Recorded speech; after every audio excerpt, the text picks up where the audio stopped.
You know, opinion is a funny word. We throw it in people's faces when it's not even something based on facts or knowledge.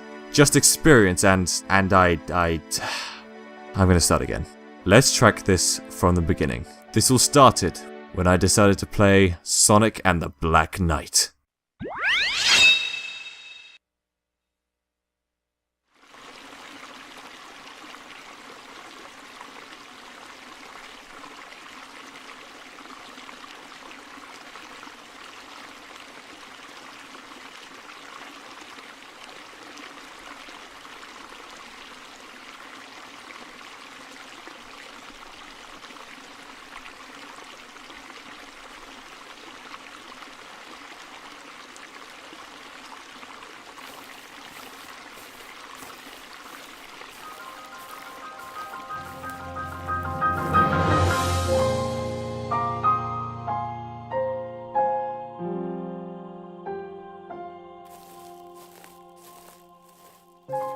Following the release of Sonic and the Secret Rings in 2007, Sega continued the now dead Sonic storybook series with Sonic and the Black Knight 2 years later. I say now dead because Black Knight was the second and last entry in that series. Like many Sonic games, the game opens with the beloved FMV cutscene and, as usual, I love me a good FMV cutscene. The story here sees a young wizard named Melina running from the corrupt King Arthur, and their voices might sound familiar. Forgive my abrupt summons. I shall give chase. Spread out and go after them. Krista told me you were dead. I am. This is all a dream. When cornered, Melina uses a spell to summon Sonic the Hedgehog to protect her. A foolproof plan if ever there was one. And then teleports away, dragging Sonic with her. I'll admit, a speedy blue hedgehog holding chili dogs is one hell of a distraction. Oh yeah, it's the first Sonic game where Sonic actually is seen eating a chili dog. Is it stupid? Maybe. Is it completely in character? Yup. Is it cheesy? Yeah, probably more of a peppery taste, but damn it, Sonic is more in character in this one cutscene than he has been in newer games, so I'm clinging on to that. Arthur rides his flying horse to a cliff where the Knights of the Round Table are waiting. All three of them. There's some genocidal story to this, I'm sure. And actually, I'm really happy to see Blaze as part of this group. In this game, she's considered on par with Knuckles and Shadow, and I'm like a proud parent looking at that team. Yep, the Knights of the Round Table. I can only imagine what running into one of them must be like.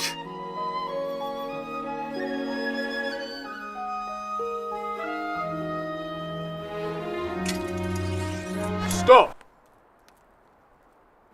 Can I give me a second? This is a really awkward place to stop. Alright then.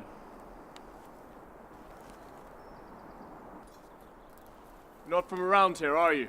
Gee, I wonder what gave that away. The clothes, the posture, the hair, the manner of speech. Yeah, can't fault that. That artifact. What, this? Forgive me. I am Lancelot. Yes.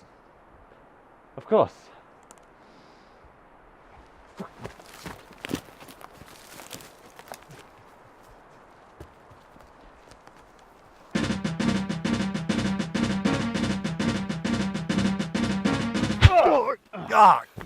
Sorry to do this to you, but I need you to come with me. I don't have a choice, do I?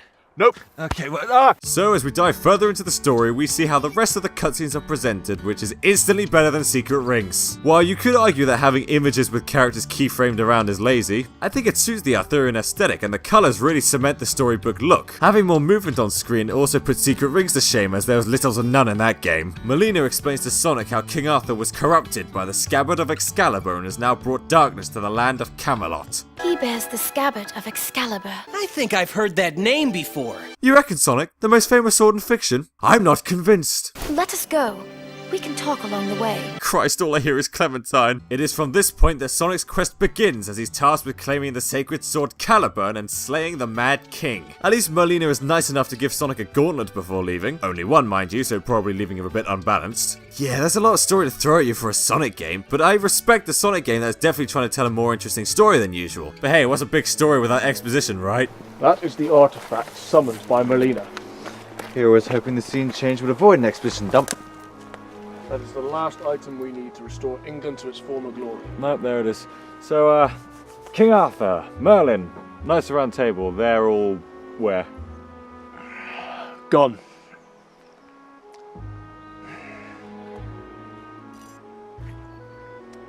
slain by Ignitus, the warlord. Merlin, Arthur, the knights, they're all gone.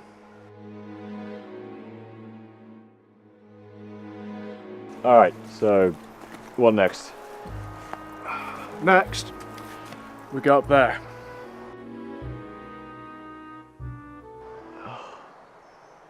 So with that hurdle comes the game's first hurdle as we enter the actual gameplay. I'll be the first to admit that, yeah, it's not the best looking game out there. Sonic Unleashed proved how nice a Sonic game can look on the Wii, while Secret Rings and Black Knight seem more in line with the late GameCube era. Luckily, Black Knight makes up for this with more dynamic and varied environments to run through, as well as a good use of camera for more cinematic moments. For example, during the trading missions, Melina decides to drop a frickin' dragon on you. Whoa, Melina, we're just training. Isn't that a bit much? Dracarys.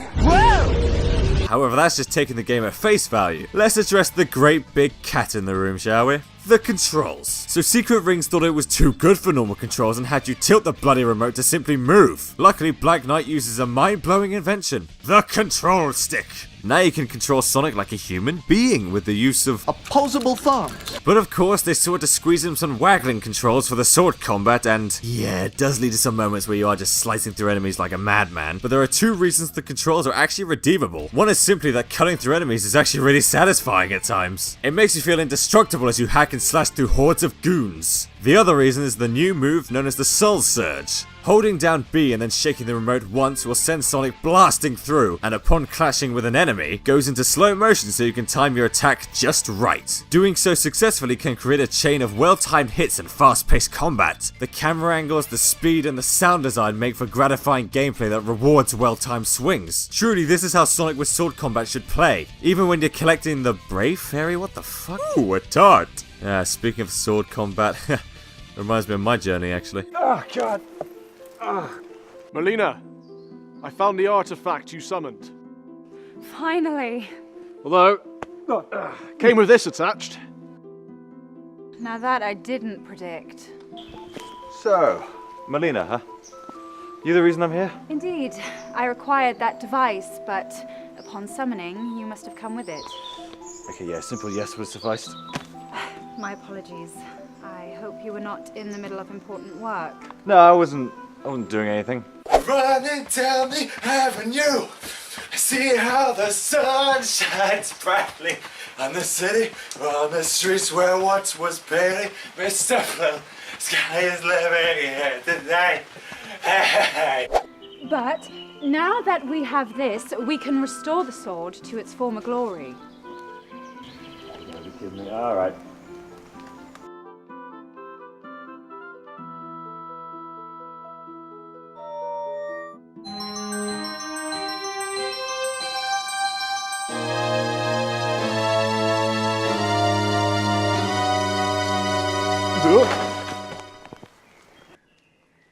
Didn't expect that. Such weak arms. Yup, it's at this point that Sonic can finally pull the sword in the stone. After presumably sleeping for 7 years, we now hold the sacred blade Caliburn in our hands. Plus points for naming it Caliburn and not some made up thing. Good sign of actual research in Arthurian legend. Although granted there is one difference with this sword. Well, this is gonna be fun, isn't it? With a scrawny knave like you? Hardly. Hello there. Yeah, the sword talks. And as stupid as that sounds, you know, a Sonic game where there's a bloody talking sword, I actually really like Caliburn. He has a much more unique voice than most Sonic characters with his Carrie Elwes-like Britishness, and his banter with Sonic throughout the adventure makes for a fun dynamic. He manages to bring out Sonic's more cocky side, which we really haven't seen properly since the likes of Adventure 2. But oh wait! King Arthur arrives and the duel begins! What?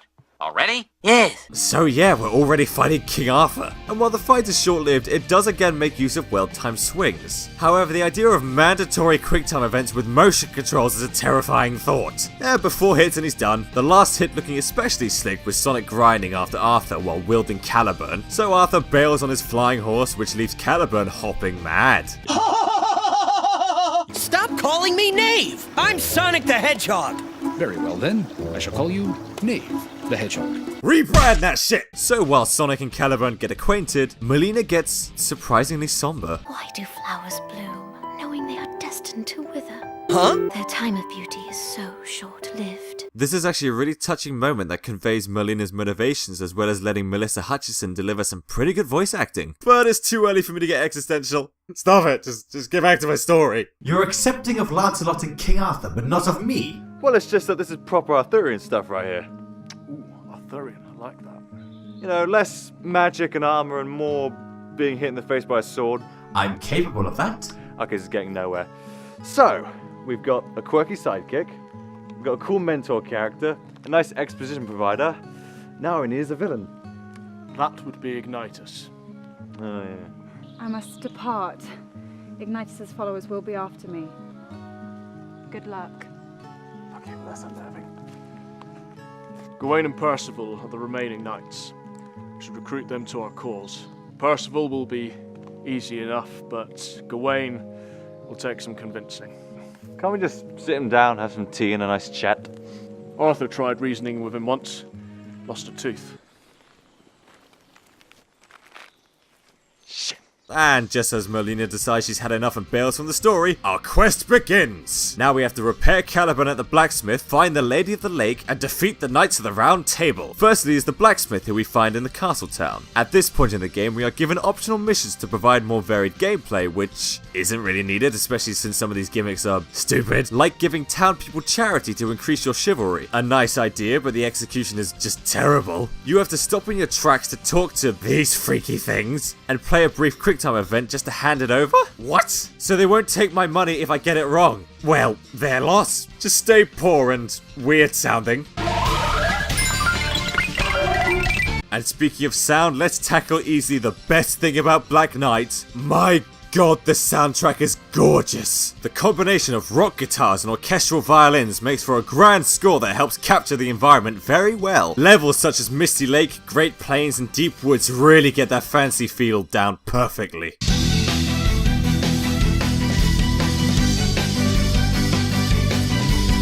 But the reason I bring up the music now is because when we meet the blacksmith, we see it's Tails! Complete with a violin cover of his theme song Believe in Myself from Sonic Adventure.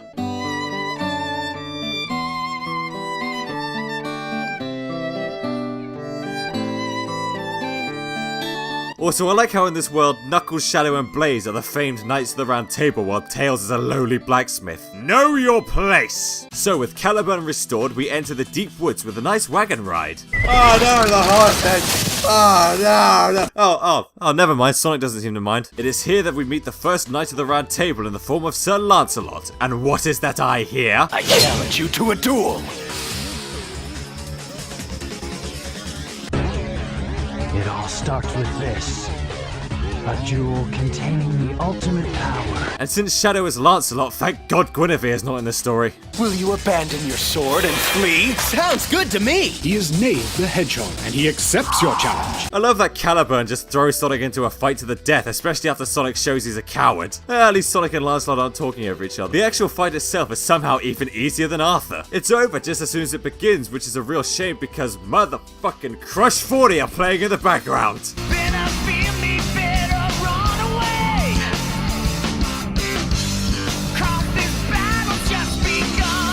Let me have this! With Lancelot defeated, Caliban wonders why Sonic simply didn't just kill him. And I just realized I said that about a Sonic game. They reached the mystical lake where Nemu, the Lady of the Lake, resides, and much to Sonic's shock, it's Amy. Really puts Tails into perspective, doesn't it? I'll tell you how to hinder the scabbard's power of immortality. I'm the one who gave it to him, so it's kind of my fault, see? That's an understatement, Nemu. You've doomed the entire kingdom. So while Caliban sits there like he's people, Nemu tasks Sonic with proving his worth as a knight. Free the innocents from King Arthur's dungeon. Offer compassion to those in need. Defeat King Arthur's Knights of the Underworld. I feel like one of those is more abstract than the others. This basically amounts to doing a few side quests until Sonic finds a young girl whose family was taken by a dragon. You know where the dragon is, kid? It's in the big cave at the bottom of that mountain. All right. I'm on it. Yes, we will aid the girl who sounds like Amy. Nothing suspicious about this. The duo has the detour through the Great Plains, which aesthetically is actually one of the most interesting levels. The iconography implies that it's a battlefield in the Highlands with a lot of leftover weaponry, and the vast landscape shows how much more coherent levels are in this game over secret rings. All this while tracking down the remaining knights Gawain and Percival. Yes, those two. 15! He gave us 15 coins for the job. 15? I could have struck a better deal out of him than that. Yes, you're such a way with words, as long as those words are grr, ah, and come here again, and I'll remove your head from your spine. Lancelot! You! You're that knave that sided with Ignitus! What are you talking about?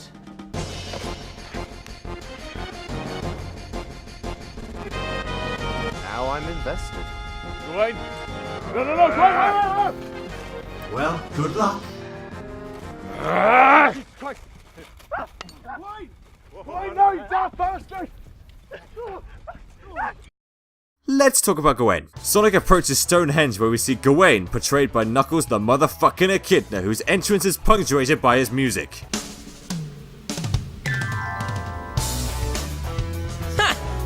You look just like this knucklehead I know.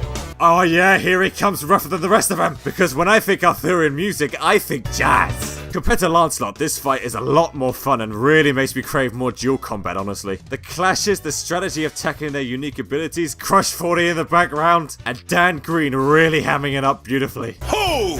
You dare mock Sir Gawain, Knight of the Round Table? It's time to duel!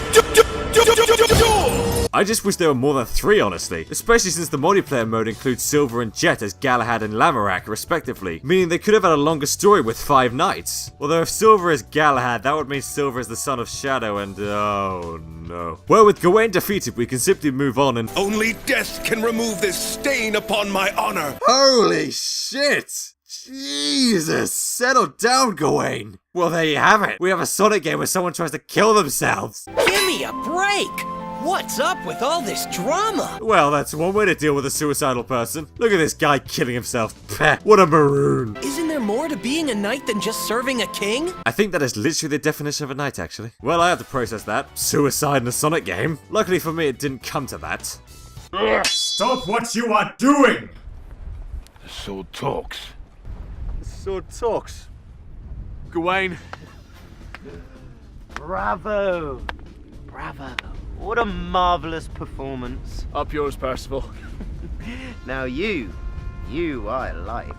Percival, please. Gawain, we discussed the axes. Twice the weapons, twice the kills. Oh really? It's Percival, was it? How many kills did you get in your last fight? 30. Okay, and you? 30. Oh, shouldn't it be 60? Nerd.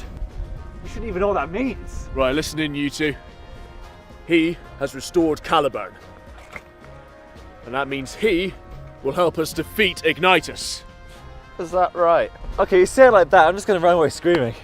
You fight without honor or chivalry. But any excuse to kill that false king is fine by me.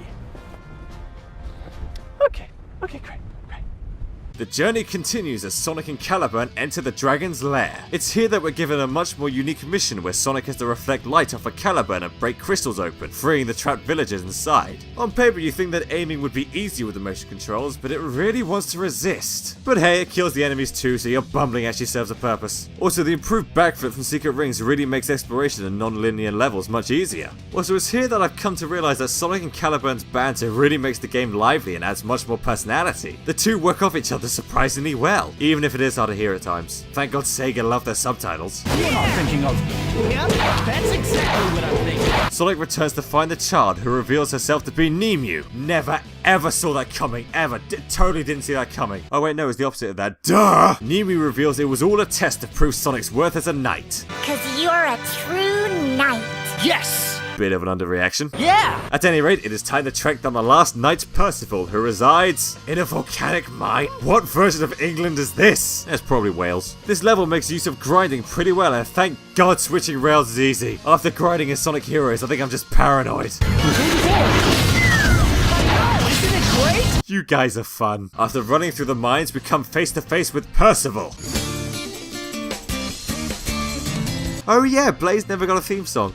I'll settle for El Flamenco Guitar. Yeah, reference my least watched video, that was a good idea. It's actually really cool to see Sonic's development to this point. When he confronted Lancelot, he was fine with admitting to cowardice and running away. But here, he now stands strong and addresses Percival formally. A chivalrous knight if ever there was one. I have no master, except the wind that blows free. Very well, Sonic, Knight of the Wind. You fucking know it! Percival is easily the most tactical fight in the game, as she takes the most damage and has the trickiest attacks to dodge, such as her fire spin. A really nice detail though is that the knights will actually wait until you throw the first strike. That chivalry's still alive, I see. Anyway, after the fight, Percival stumbles off a cliff as Sonic rescues her from the lava below. Save the hugs and kisses for later. You jealous or something? For a knave such as you? Ridiculous. Sonic the Hedgehog, you have mastered the code of chivalry. Caliburn, can this wait? We are literally dangling above our deaths. From this day forth, you shall be Sir Sonic, Knight of the Wind. Sonic is a knight, it's canon. Now please shut up so we can climb back up. And then along came Molina. Yep, with the knights defeated, Molina tells Sonic it is now time to face King Arthur. Yeah, I really wish the story was longer. Like I said, why weren't Galahad and Lamorak featured? That still really bugs me. Good timing as we just found Ignitus' castle. Huh.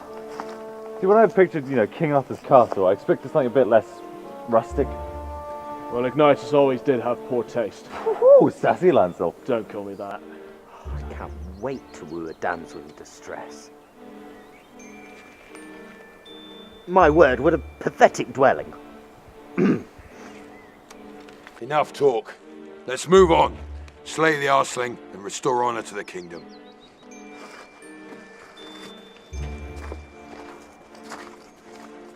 So the map screen reveals Arthur is residing in Avalon, so you know he's gonna be fine. Just like Ignitus is gonna be, I'm sure. Well, if that castle's not Baroque, don't fix it. Baroque?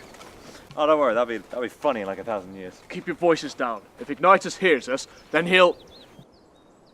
No, by all means, continue. Give me some ideas. Hang on a second, what's going on? I mean, if these guys are here like they're really cool, authentic stuff, you're there with, like, that? What's with the cape? Are we going to the opera? I don't think so. You told me this was the finest armor money could buy. It's quite some, like, the knave knows no grass before, so let me look at him. I can still hear you. She's right, you know. Thank you. Enough of this. Get him, Tom.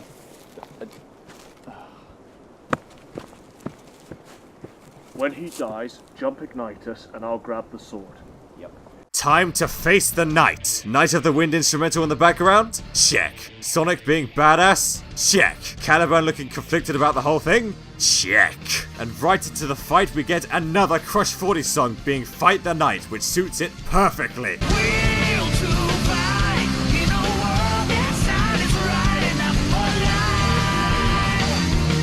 The fight against King Arthur is a perfect evolution of the original fight. While the mandatory motion controls are still prevalent, you have to reach him yourself rather than letting the game do it for you. Doing so requires the Soul Surge, which you charge up by hitting King Arthur's attacks back at him, with the use of speed, well-timed attacks, and manipulating his own attacks. It's a pretty solid boss fight. The location of Avalon also makes it that much greater. It may only be used for this mission, but the detail is lovely. I'm sure Ignitus will be just as challenging. Oh dear.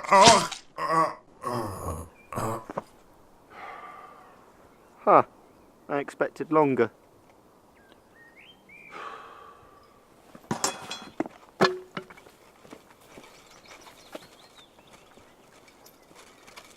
Well, at any rate, Sonic uses the power of the Knight's Swords to render Arthur vulnerable and...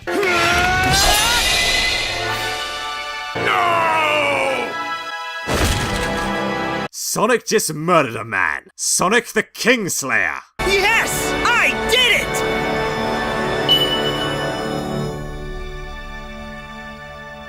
And that's the story of Sonic and the Black Knight. Over the credits we get the theme of the game, Night of the Wind by Crush 40, which is divine. My favourite theme after Ungravitify.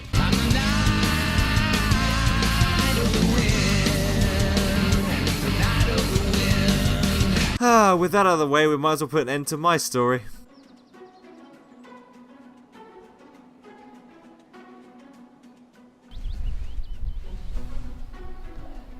You did it. So I assume you summoned this as well? Of course. Okay. Well, that was fun. I was promised a proper fight. We can go slay some marauders when we get back.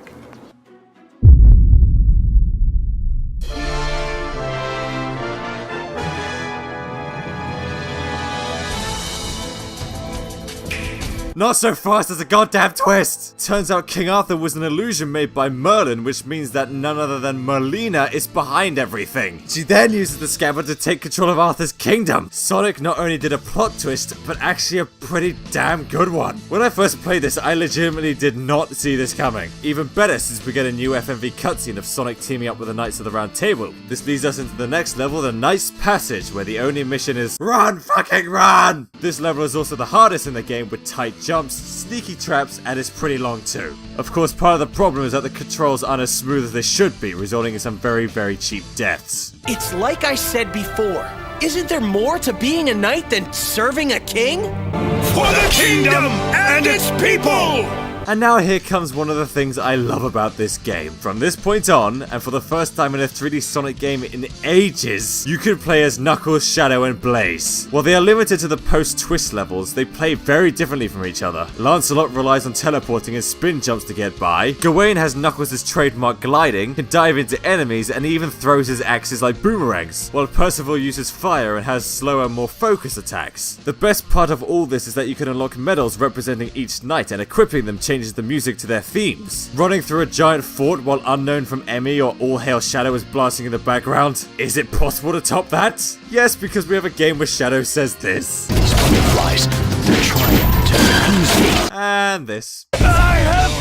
If Arthur is the King of England, then Shadow is the Queen of Drama. The next wave of levels can be done in any order with any character, even though the cutscenes don't change. The new levels are variations of where you encountered each night, with a snow-covered forest, a lava-ridden mountain, and, probably my favourite level, a gigantic fort complete with dungeons. Something about charging through here as Knuckles in full armour, breaking open cells and saving everyone while slashing through enemies to this glorious music is just beautiful.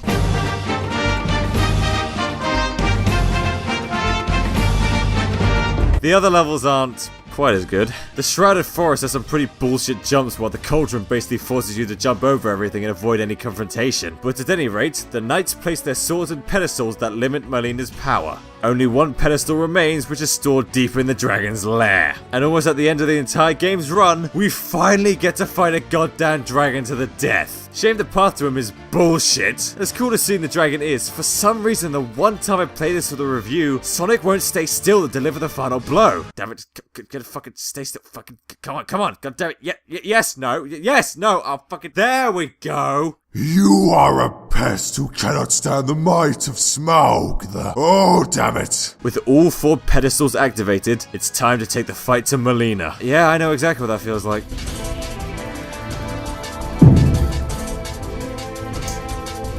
Ah! Really?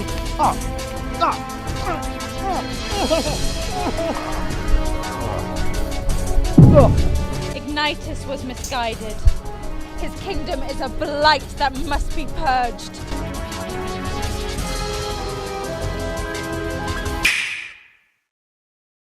It is at this point that the game proves its worth. Sonic confronts Merlina asking why she did what she did. She responds by explaining everything that is to befall the kingdom, such as Arthur's death at the hands of Mordred and the fall of the Knights of the Round Table. She summons a flower which Sonic recognizes as the dying flower from the start of the game. It is here that Melina's character was laid bare, and her motivation is fully understood. Melina wishes for a world with no end, a world that never ages and never falters. Eternal life in the worst way of never living life at all, a permanently bitter existence. In contrast, we see Sonic's character laid bare where he stands up to her, defiant to the end even if it costs his own life. Hell, Caliburn is destroyed by Melina here, so while it is clear that she's the antagonist, let's just take a look at the story from another perspective. While what Melina is doing is a classic case of a well-intended extremist villain, Sonic is hardly a saint either. An outsider who slays the king and wishes to doom a kingdom to his eventual fate. This mindset perfectly ties Sonic back to his original characterization. He doesn't do what he does because it's the right thing to do. He does it because it's what he believes he should do. And at this crucial point, what is the song that plays?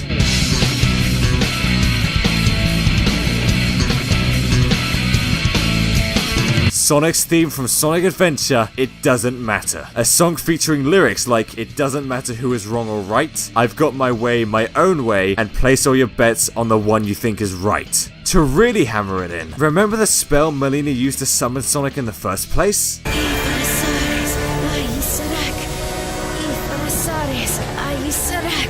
Longtime Sonic fans might recognize it.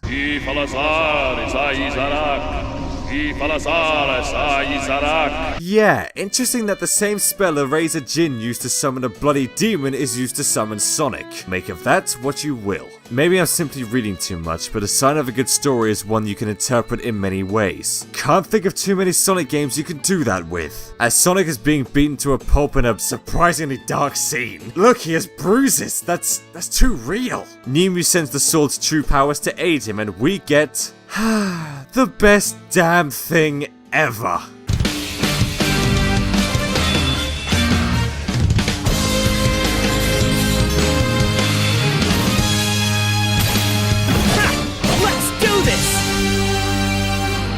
This leads us to the final battle against Melina, and holy shit, the music. My eyes are filled with curiosity. You think that you have power over me. While as awesome as it sounds, it may also sound familiar, as we've actually heard this tune before. Melina's leitmotif throughout the game, most notably in the flower scene and following Night of the Wind of the credits, is a slower instrumental version of the theme here called With Me.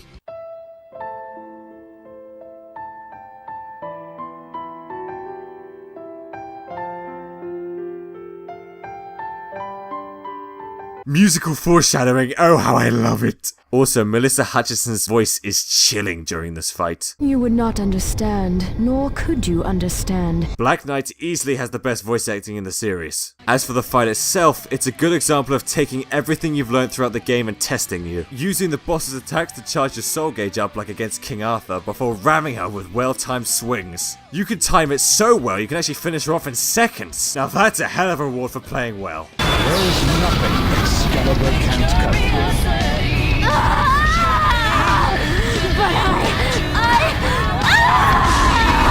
That was dramatic.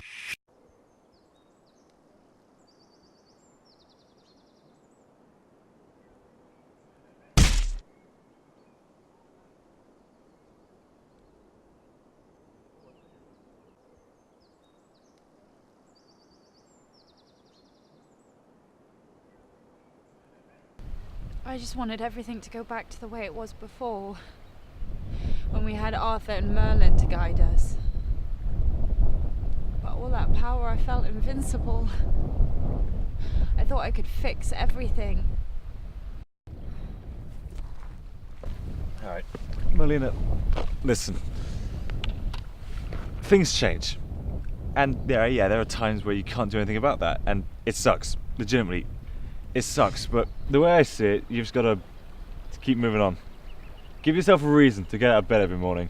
Yeah, besides, you got these guys to help you. Here, nerd.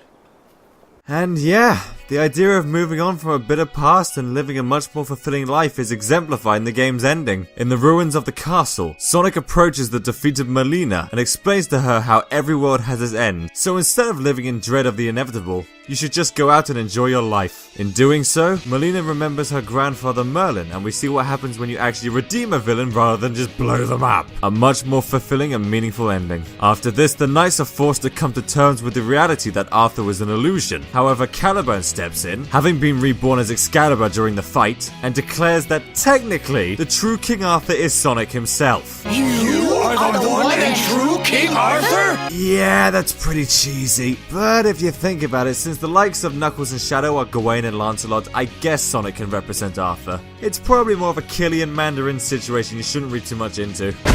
Anyway, we need some cheesiness to not only bookend the story's tone, but to also remind us that at the end of the day, this is a Sonic game, and no matter how deep it can get, we're still here to have fun. This leads us into the real credits, accompanied by a much more emotional Crush 40 song called Live Life.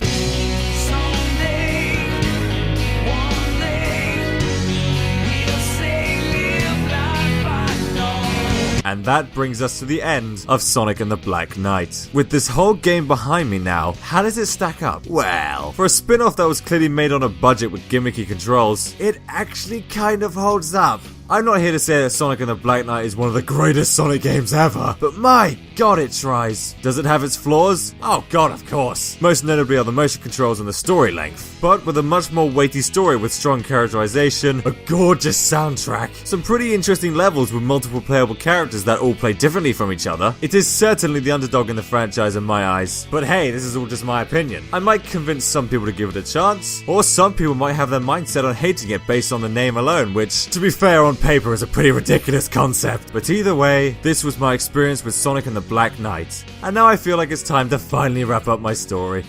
And after all, I've got to get back to my own time.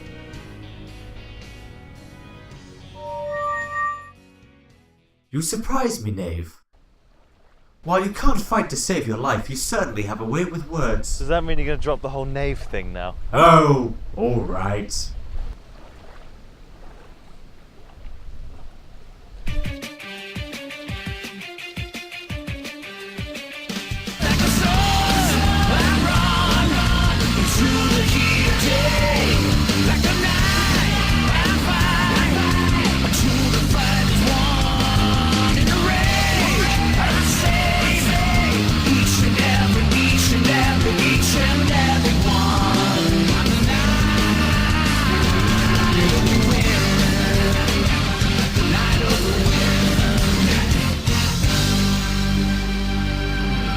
You know, and thank you, by the way, for listening to this whole thing. I just didn't want to hold this in. This is the kind of thing that makes people sick, but I had no idea you're such a good listener. You know, I'm sick of people saying that, you know, Sonic's is this bad, stupid game because it's got this and all that and all that stupid nonsense, but... Were you asleep? No, I just drifted. Drifted? Yeah. When did I lose you? Lancelot? So you heard none of that? Look, mate, this isn't my sort of game, you know? Okay, then what is? Bootleg games? Overwatch? Porn games? Oh, Christ, you know what that reminds me, actually? When I played Sonic Mania the first time, Caliban, I mean, he was like, listening, but he wasn't really paying attention, that sort of thing. I don't think he understood what a whole video game thing is. And then there's, you know, Roger, we don't talk about what Roger did. That was unforgivable.